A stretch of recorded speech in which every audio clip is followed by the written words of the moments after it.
"Hi, girls," Mrs. Shannon said as they entered the house.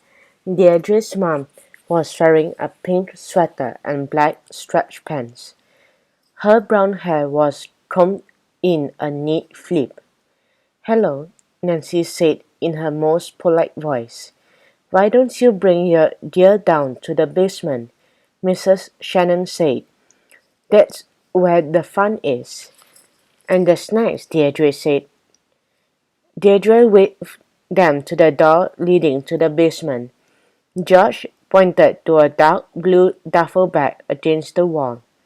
"Looks like someone forgot their bag," she said. Deirdre squeezed her nose and said, "That's Trina Vanderhoof's smelly basketball bag. I'm making her keep it upstairs so it doesn't stink up the sleepover." Nancy felt something tickle her ankle. She looked down and saw a furry white cat. It purred softly as it rubbed against Nancy's leg. She looks like a marshmallow," Nancy cooed. "You guessed her name," Deirdre said. "It's Marshmallow." "Can Marshmallow come to the party?" George asked. "I wish," Deirdre sighed. "Trina is allergic to cats." Trina Vanderhoof was in Miss Bailey's third-grade class at school. She was so tall that she played basketball with the fourth-grade boys at recess. She was also becoming a very good friend with Deirdre. The girls walked down the narrow staircase to the basement. The room was decorated with silver and gold balloons and big cardboard stars. A sign on the wall read, "Hooray for Hollywood." There was also a big screen TV, a DVD player, a sofa against one wall, and shelves filled with books and games. A table was piled high with presents for Deirdre. Nancy saw more girls sitting on the floor with their dolls. She recognized Trina, Kendra Jackson, Madison Foley, Andrea Wu, and Marcy Rubin. Nancy knew everyone from school except a little girl running around in footsie pajamas. Marcy pours orange juice on her cornflakes, the little girl sang out loud. "Marcy is afraid of spiders." "That's my little sister, Cassidy," Marcy groaned. "My parents went to a concert tonight, so I had to bring her."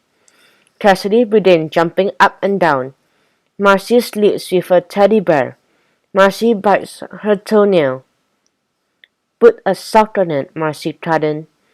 One more girl with copper red hair and freckles entered the room. It was Nadine Nardo. Everyone knew Nadine wanted to be an actress when she grew up. Her nickname was Nadine the Drama Queen. "I love those stars," Nadine said, pointing to the wall. They remind me of me." Nancy, Bess, and George dropped their gear on the floor. They put out their birthday presents for Deirdre and placed them on the table with the other gifts. Nearby on a small table stood something covered with a long white cloth. "What's under this?" Nancy asked. She was about to lift the cloth when, "Don't peek, it's a surprise," Deirdre shouted. She turned to Cassidy, who was creeping towards the table. "Anyone who peeks underneath will grow warts on their nose and hair on their tongue." "Pizza time," Mrs. Shannon sang as she breezed into the room.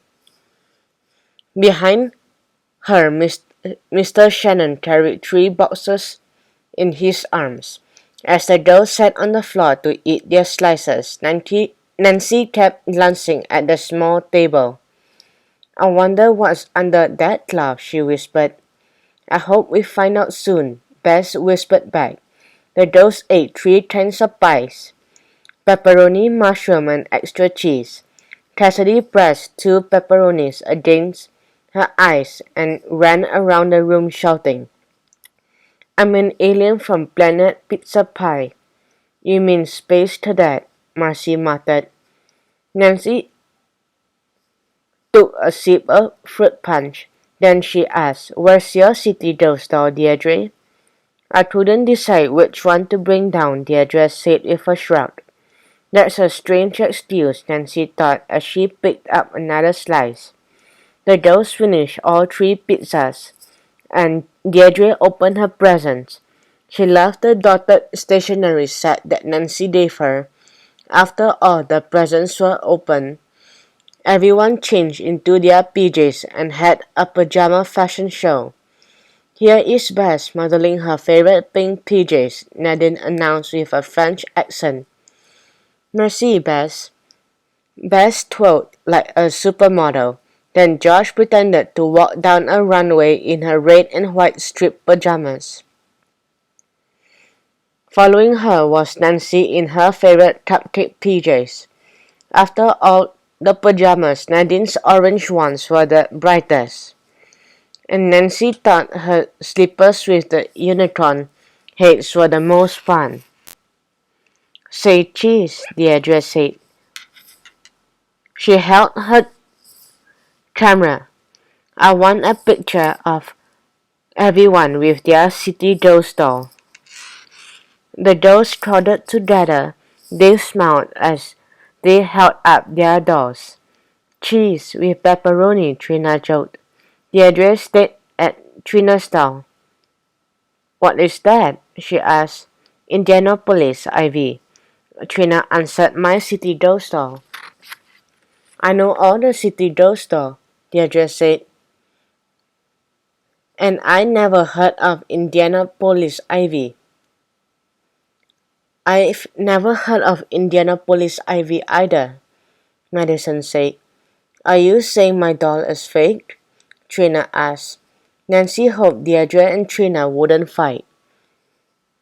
"You guys," Nancy said, "what difference does it make, as long as we all love our dolls?" Just then, Trina threw back her head and let out a big sneeze. "Achoo!" "Meow." Nancy turned around. She saw Marshmallow, the cat, paddling around the room. "You know I'm allergic to cats," Trina sniffled. "My parents must have left the basement door open," Deirdre said. "Sorry, Marshmallow, it's all Trina's fault you cannot come into the party." She picked up the cat and carried her up to the basement stairs. Madison giggled, but Trina muttered something like, "Whatever, Dee Dee." Let's play another game," Nancy blurted out. The game they all played was called Find the Prize. The dolls separated into teams. Then they set out to find a goodie bag that Mrs. Shannon had hidden somewhere in the room. Nancy, Bess, and George were on the same team. "Where do we start looking?" George asked. Nancy's eyes darted around the room. She saw something sparkling on the carpet and knelt down for a closer look. It was a tiny clump of green glitter. A few inches away was another speck of glitter. "I think I see a trail," Nancy whispered. "Let's see where it leads." The dolls followed the glitter to a bookshelf. "Look, there's more glitter on one of the shelves," Nancy cried. Tucked between two books was the goodie bag, decorated with green glitter. "Found it," Nancy called out. Everyone watched as Nancy opened the goodie bag. It was filled with 3 pink bangle bracelets and 3 sets of matching barrettes. "Pretty," Cassidy exclaimed. "How did you find it so fast?" Chandra asked. Nancy followed the glitter trail, George said. "You're good at finding things, Nancy," Andrea said. "And guessing things," Bess added. "I guess I am," Nancy said with a smile. "You guys," Deirdre cut in. She was wearing her feathery boa as she stood next to the mystery table.